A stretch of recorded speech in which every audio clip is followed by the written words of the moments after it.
It began with a handwritten ransom note left on a staircase, long, dramatic, and unlike anything investigators typically see in real kidnapping cases.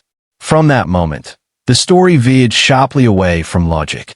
If you want first-hand updates on this story and others like it, hit the subscribe button and turn on your notification bell so you don't miss what comes next. In genuine kidnappings, ransom notes are usually brief and direct. They focus on one thing: getting money while minimizing risk. The note found in the Ramsey home did the opposite. It stretched across nearly 3 pages and read more like a scripted performance than a criminal demand. The writer shifted between threatening violence and offering oddly polite instructions, borrowing language that sounded more like movie dialogue than real-world criminal communication. That inconsistency immediately raised red flags. Instead of clarity and efficiency, the note was packed with unnecessary detail, emotion, and flair, hallmarks of staged writing. Even more troubling was how the note was created.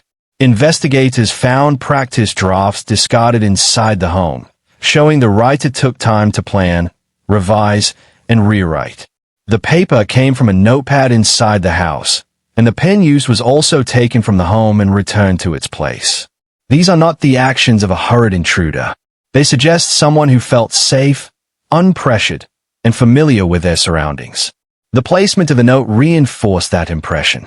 It was left on a staircase Patsy Ramsey commonly used in the morning, implying knowledge of household routines. Combined with the lack of clear forced entry, the idea of a stranger sneaking in, lingering long enough to write a lengthy note, committing the crime, and escaping unnoticed becomes increasingly difficult to sustain. One detail in the note stands out above all others: the ransom demand of exactly $118,000. This was not a random or rounded figure. It precisely matched John Ramsey's recent bonus, information that was not public. Kidnappers usually demand large sums and expect negotiations. Hey, the amount was oddly modest given the family's wealth and strangely specific. To know that number, the writer would need intimate knowledge of the family's finances. No convincing explanation has ever been offered for how an intruder could obtain that detail without leaving other signs of planning or surveillance.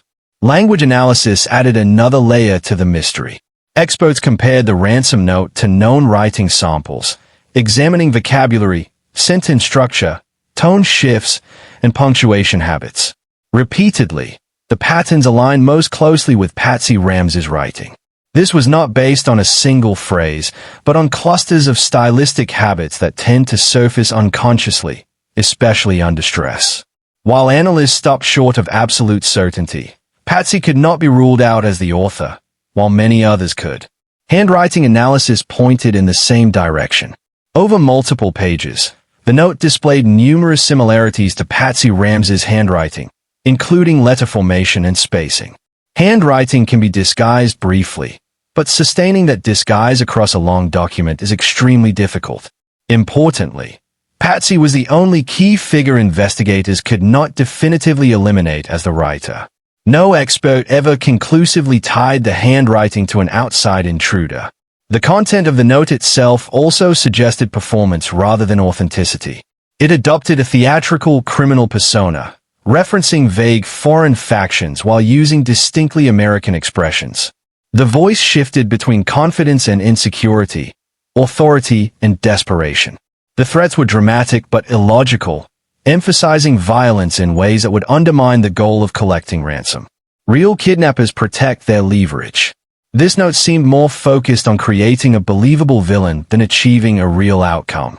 Physical evidence inside the house further complicated the family's account of events. A bowl of pineapple was found on the kitchen table with Patsy Ramsey's fingerprints. JonBenét's digestive contents showed she had eaten pineapple shortly before her death. This directly contradicted claims that she was asleep when she got home and never woke up. The evidence places her awake and active in the house later than the family acknowledged. The 911 call raised additional questions. Enhanced audio analysis suggested other voices were present in the background after Patsy believed she had hung up. Those voices implied awareness and interaction that did not align with the family's portrayal of confusion and panic. Together, The pineapple evidence and the coal point to a timeline that does not fully match the official narrative. Medical findings added another critical piece. JonBenét suffered a severe head injury before she was strangled. The injuries were separated by time, indicating a sequence of events rather than a single impulsive act. This pattern is more consistent with staging than with a sudden attack by an intruder. A delayed strangulation suggests time to think, time to act, and time to alter the scene, conditions far more likely inside the home than during a break-in. In 1999, a grand jury reviewed the evidence and voted to indict John and Patsy Ramsey on charges related to child abuse resulting in death and being accessories to a crime. Prosecutors later declined to pursue the case, citing the difficulty of securing a conviction beyond a reasonable doubt. That decision was not an exoneration. It reflected legal caution, not innocence. The grand jury's vote showed that, when presented with the full body of evidence, citizens believed the parents bore responsibility. Today, modern reassessments increasingly lean away from the intruder theory. Advances in behavioral analysis and forensic interpretation have strengthened conclusions that once seemed controversial. While public debate continues and emotions remain high, the overall weight of evidence points inward rather than outward. This case endures because it forces an uncomfortable confrontation with facts that resist simple explanations. When the Ransom note, the forensic evidence, the timeline inconsistencies, and a legal history are viewed together, a clearer, though deeply unsettling, picture emerges. One that challenges long-held beliefs and reminds us how easily a compelling story can overshadow the truth.